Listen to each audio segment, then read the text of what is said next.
Welcome, acolytes. First of all, today I'm reacting to You'll Probably Think About Villains All Wrong from Squamp Squampopoulos. Popoulos. I don't. His name is special. Let's just say the special mind. And I have to get one thing rid of before I actually start this, because the man himself actually was on one of the first videos that I reacted to, and he reacted to it positively. The thing is, this isn't always the case, and I am very thankful for every single one that actually thinks that the thing that I do is positive, because even though this is reactionary slop, I do my best.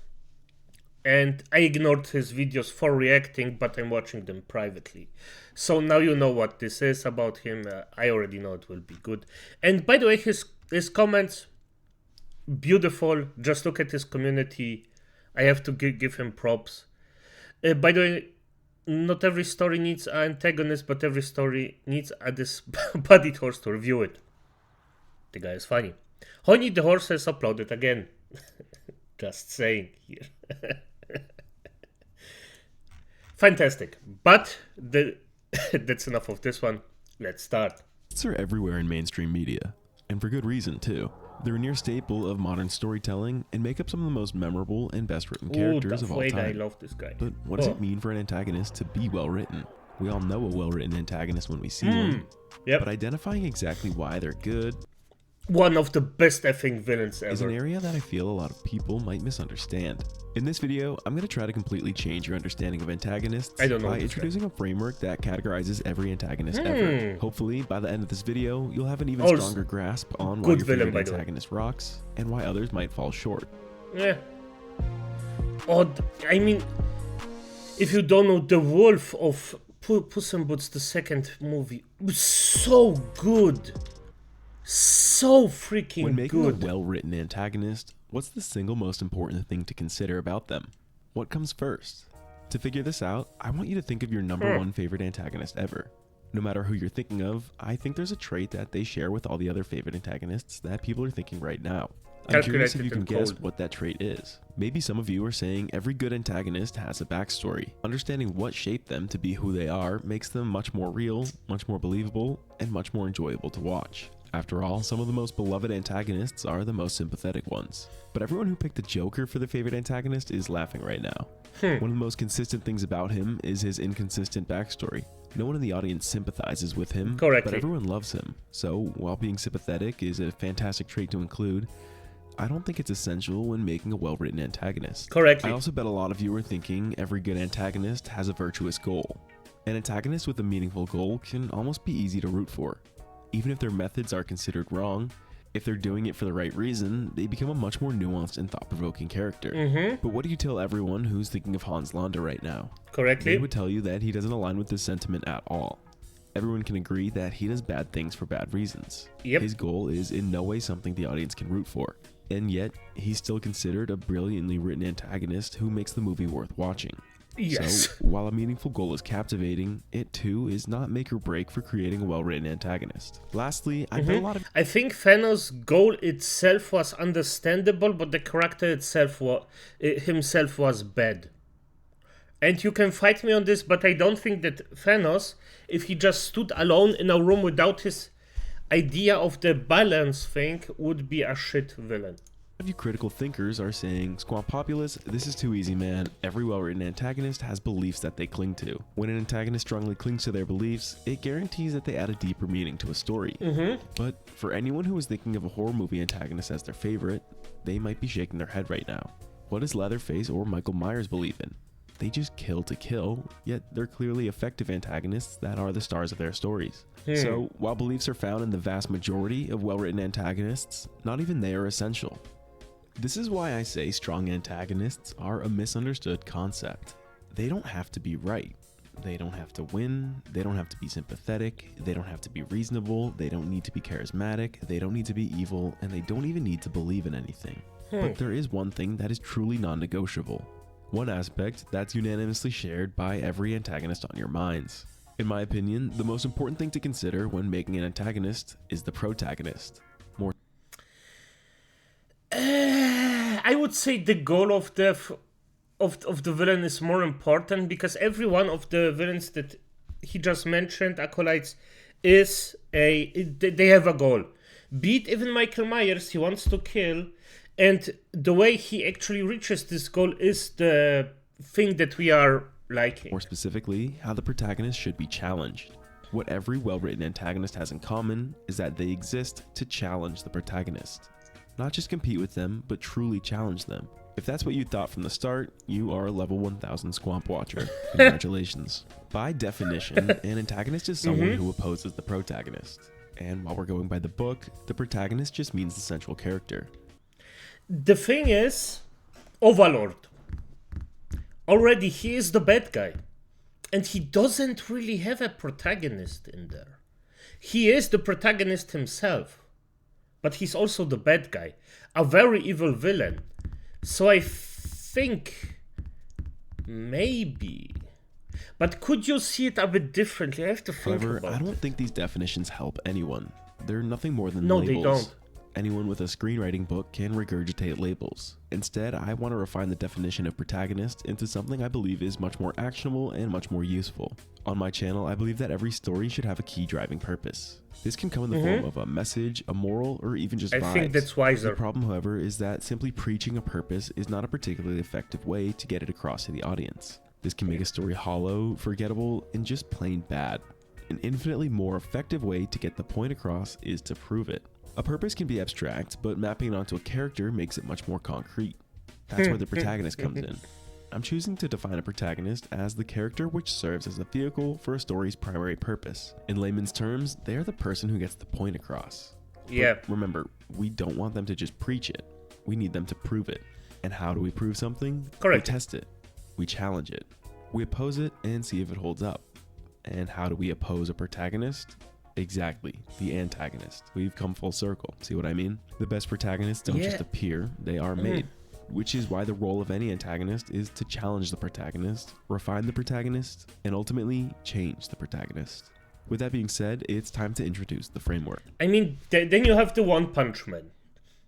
He's definitively the protagonist, but the villains don't change him a lot. So an antagonist needs to challenge the protagonist. What exactly does this entail? I thought long and hard about all the different ways that an antagonist could do this, and then tried to boil each of those ideas down to their cores.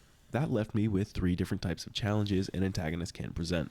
To explain the ideas, I made this framework that I'm calling the antagonist drill because it looks like a drill and helps us dig deeper into the protagonist's character. These 3 layers each represent a different way an antagonist can challenge a protagonist. I think for the most part, to get to a deeper layer, an antagonist must have also existed on the prior layers before it. Don't worry, if that doesn't make sense yet, you'll know what I mean when we get there. For one final disclaimer though, the level at which a protagonist lies does not determine how well written they are.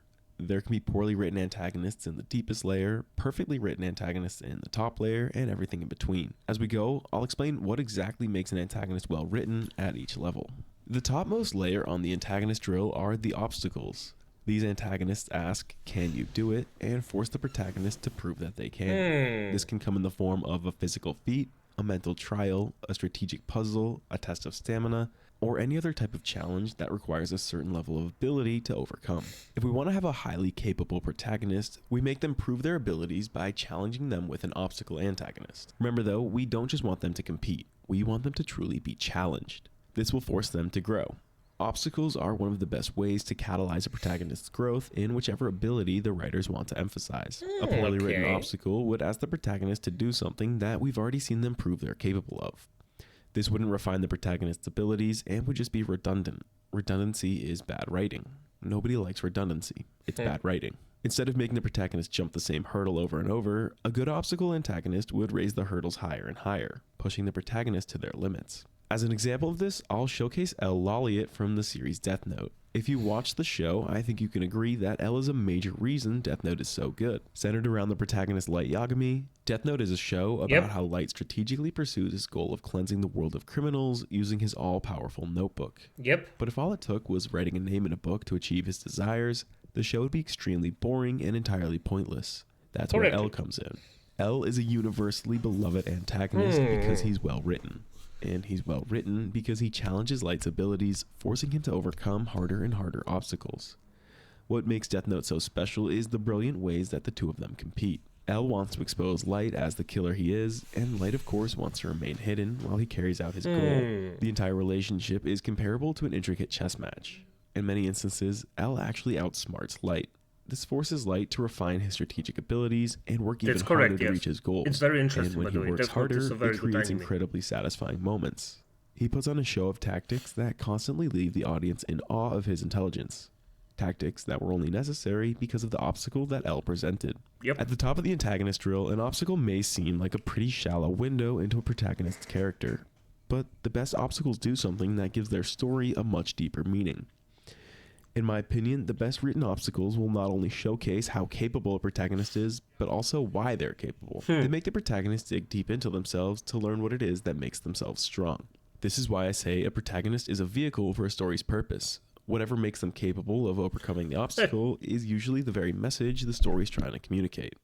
For an example of this, I think I found one of my favorite antagonists of all time who shows just how powerful a well-written obstacle can be. The man I'm talking about is Terrence Fletcher from Whiplash. If you want a character that forces a protagonist to be the best version of themselves, then Terrence Fletcher is the quintessential example of this. His goal is to hopefully someday mold one of his students into an all-time great musician. To achieve this goal, he lives with the belief that encouragement is harmful and stunts an artist's growth. And he does very horrible things, by the way, to the students' acolytes. Like this guy is sickening. Result, he's abusive, violent, ruthless, and basically evil. And if you've watched this movie, you probably agree that he steals the show. Every scene with him is like walking in a minefield. The terror everyone feels around him is palpable. But it's not just the fear he evokes that makes him so special. Throughout the movie, Fletcher constantly sets his students up for failure, especially the protagonist Andrew Neiman. He sees something in Neiman, so he's going to rip it out or defeat him trying. Anytime Neiman tries to prove himself, Fletcher raises the bar, forcing Neiman to practice harder. But the message of Whiplash isn't that practice makes perfect. There's no amount of practice in the world that would satisfy Terrence Fletcher. What finally satisfies Fletcher is Neiman's performance in the final scene. After Fletcher completely sabotages him, Neiman has every reason to accept defeat. However, with nothing to lose, Neiman takes matters into his own hands. He ignores the band members, he ignores the audience, and he ignores Fletcher. Instead, he believes in himself, which finally makes him ready to prove his abilities. He delivers a masterful performance, pushing the song beyond its sheet. The best part about the performance is when Fletcher finally turns and fixes Neiman's symbol. For the first time in the entire movie, Fletcher directly set up Andrew for his success because it was clear to him that he could not be discouraged. This ending had me clapping for Neiman like I was in the audience. It's a brilliant way to showcase not just how capable Neiman's drumming abilities were, but what made them so refined. Was Fletcher a psychopath? Yeah, I definitely think so, but he challenged Neiman's skills, his determination, and his self-confidence in a way that ultimately made Neiman great. While that specific relationship may be rare, I think any good obstacle will still achieve the same effect of pushing the protagonist's abilities to their limits. The second layer on the antagonist drill is where we find... And by the way, acolytes, just think before anybody thinks something different. You must be harsh sometimes, but not that harsh. I mean, he could have reached the same thing with way less, well, bad stuff. Let's just say it like that. Find the dilemmas. Dilemma antagonists ask, what do you value most, and force the protagonist to choose. If we want a protagonist with iron strong conviction, we force them to prove their values by presenting them with a dilemma antagonist. A general rule of thumb is that the less balanced the dilemma is, then the less the protagonist is challenged, and therefore the worse the antagonist is written. Which means the more even the two choices are, the better the antagonist is written. What immediately comes to mind is the classic trolley problem. There's no explicitly correct answer, which is why it's such an effective tool at bringing out a protagonist's deepest values. For example, I'll present you a dilemma right now. You can either like this video and subscribe to Squam Populous, or you can just not. If you do subscribe, your feed will be blessed with videos just like this every week for free. If you don't, you might miss out on your future favorite video ever. Since subscribing is obviously the better answer, since there's no downside, then this dilemma isn't really effective. We already know you value good content, so of course you're going to subscribe. That's why a well-written dilemma antagonist will make the two choices as even as possible. Anyway, since you clicked on a video about antagonists, I'd guess that you already saw this next guy coming a mile away, so let's just get on with it. The Joker from The Dark Knight is the quintessential dilemma antagonist. Yep. All movie long, the Joker gives Batman the choice to either save lives or preserve his identity. With each day that Batman remains anonymous, the Joker kills more people. Yep. But to be more than just a hero and instead be a symbol that transcends an identity, Batman has to remain unknown. So he chooses to conceal his identity. And because of this, people die. Batman obviously isn't happy about paying the price with other people's lives, but the choice reveals that he values justice more. He values Gotham. But to test just how much he values this, the Joker forces him to pay even more. In a classic trolley problem, the Joker gives Batman the option between Harvey Dent and Rachel Dawes. Harvey Dent represents justice. With Harvey Dent alive, Gotham would have a symbol of justice that Batman himself could never achieve. Rachel, however, is the love of Bruce's life. So what does he value more, justice or love? The Joker's dilemma forces Batman to choose, and we learn that it's ultimately love that Batman values most, which tragically ends up backfiring when we learn that the Joker switched the locations. It's hard to admit, but Batman's choice here makes him seem a bit selfish. I'm not saying he was right or wrong, but in this moment, he valued his personal life over the greater good. This revelation about Bruce's character is incredibly powerful, and was only possible because of the value-based challenge the Joker posed to him. Later in the movie, however... By the way, Acolytes, I totally understand that choice, because I would preferably also save my family. So, there it is, it's understandable. Batman chooses the greater good over himself. He takes the blame for Harvey Dent's crimes, choosing justice over his Batman's image. This choice solidified Harvey as the White Knight and Batman as the Dark Knight. This choice showed that, in the end, Batman values Gotham. A dilemma antagonist is the perfect way to really dig deep into a protagonist and find just what they value and how much. On the third and final layer of the antagonist drill, we find the mirrors. Mirror antagonists ask, can you accept your flaws, and force the protagonist to stare at a reflection of themselves. If we want the protagonist to be the most compelling version of themselves, sometimes they have to be flawed. Not just in the form of their incapabilities or their losses. Sometimes it has As to we come all know, from we're the deepest not part of themselves, perfect, their except for me, of motivations. course, Acolytes. If you continually ask someone the question why, they will eventually reach a point where they don't have an answer. They just have their own truth. What a good mirror antagonist does is recognize the protagonist's truth and force them to confront it. For the first example, I'll use John Doe from the movie Seven. John Doe is one of the most sadistic, horrifying antagonists that comes to mind. He's a serial killer driven by the purpose to expose the truth that everybody is a sinner. Chasing him down are detectives William Somerset and David Mills, our two protagonists. For the record, if I had to pick one, I'd say it's Somerset, but who we're primarily going to talk about is Mills. With each murder, Doe isolates one of the 7 deadly sins, picking victims that exemplify a specific sin. Mills and Somerset are good detectives, though, and nearly catch him, but ultimately aren't quite able. It's Doe who finally turns himself in. In the final scene, in the middle of nowhere, Doe presents the dilemma. It's revealed that he murdered Mills' wife. Will Mills choose justice and arrest Doe, or will he choose vengeance and murder Doe? All movie long, well, I know what I would that pick. Mills is a short-fused hothead, which is why this is hardly even a dilemma for him. After some hesitation, Mills unloads his entire clip into Doe, exhibiting the sin of wrath and completing Doe's message. Doe put a metaphorical mirror right in front of Mills, pointing out his inherent wrath before Mills even completed the deed. Mills was always going to murder Doe, and Doe knew that. That's because Doe knew that the two of them shared something in common. They both enjoyed sinning. The reason this is so powerful is that it not only forces Mills to reflect on himself, but forces the audience to reflect on themselves too. The audience may relate to Mills, and when they see the connection between Mills and Doe, suddenly they see the connection between Doe and themselves. This is where I think Seven's message rings through. I don't think the point is that everyone is an evil sinner. Instead, Seven is a warning about the dangers of getting pleasure out of evil. Mills was one example. Somerset already knew this, and that's why if I had to pick one protagonist, it'd be him. But I digress. The next example comes from the show Jujutsu Kaisen, an often visited series in my fight scene videos. The protagonist, Yuji, has several antagonists, but none of them are as important to him as the disaster-cursed Mahito. After killing several of Yuji's closest friends, Mahito basically becomes Yuji's sworn nemesis. He despises him with his entire being. But Mahito forces Yuji to look in the mirror. I still have to watch it. He explains to Yuji that, deep down, there is no difference between the two of them. Mahito exists solely to kill humans. That is his motivation. There is no deeper why. Yuji kills curses unconditionally. That's his motivation. They're two sides of the same coin. At first, Yuji fails to see the connection. It's only after their final confrontation does Yuji understand. Yuji does defeat Mahito in combat, but he doesn't just challenge his abilities. He challenges Yuji's own understanding of himself. He challenges his why. Faced with the realization that they are in fact the same, Yuji embraces his role. He can't answer the why. He can only accept that he is what he is. And if you ask me, this characterizes Yuji in a way that no other antagonist possibly could have. That is the power of the mirror antagonist. Mahito forces Yuji to accept his place in the world. Another subset of mirror antagonist. Yep. Okay, fair enough. Fair enough. Sadly a bit spoilery, but I should have watched it. So there's that.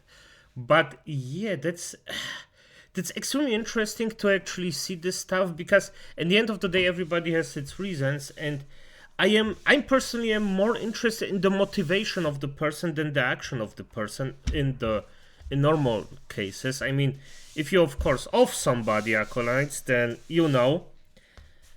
I don't care about the motivation, but as long as it's not self-defense, it's questionable. Even though I said I would have done the same to the guy prior. But as I said, hey, I'm not excluding myself, acolytes. My motivations are your freaking Befehl. You know what it means. Just learn German. Antagonists that force the protagonist to accept their place in the world are forces of nature. These antagonists are so powerful that their will is inevitable, and they exist to make the protagonist accept that. One example of this would be Anton Chigurh from No Country for Old Men. A force of nature. He's so unstoppable that there was never a chance for anybody to simply overcome him. Instead, he forced his message onto everyone he encountered. He put a mirror in front of them, letting them know that fate was out of their hands. All they could do is accept this, or die rejecting it. Another force of nature antagonist would be Death from Puss in Boots. Puss lived his entire life with a sense of immortality, because as a cat, he had 9 lives. However, Death forces him to accept that he's not just another antagonist that Puss could overcome with his abilities, and there was no choice to be made that could save Puss's life. Death put a mirror in front of him, showing Puss that he was in fact mortal. All he could do was come to terms with his own inevitable mortality, so he did. This ultimately changed him into a character that appreciated life more and accepted love into his world, and made for an incredibly compelling protagonist and story. While mirror antagonists are fairly rare in media, I think they're incredibly effective at creating nuanced protagonists that carry important messages. Now it's time to be a little meta. The purpose of this video is to highlight a new way to think about antagonists. Since I'm the person carrying this message, that would make me the protagonist of this video. And if we've learned anything, all good protagonists need to prove themselves, which is where you all come in. By the way, or the antagonist, because you're manipulating us. Yeah? Acolytes, always think about that. I want you all to serve as antagonists in the comment section, challenging this theory in any way you can think of. Find any holes in this argument, any exceptions to the rules, or any other ideas I might have missed.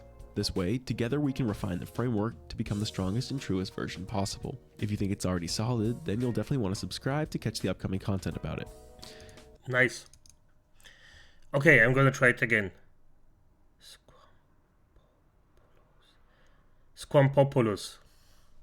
Very good video again. Very extremely good. As always.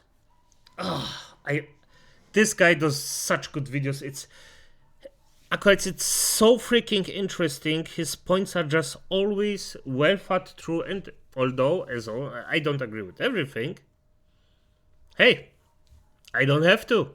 At the end of the day, if he's correct, ain't he? But as it is, acolytes, have a nice day.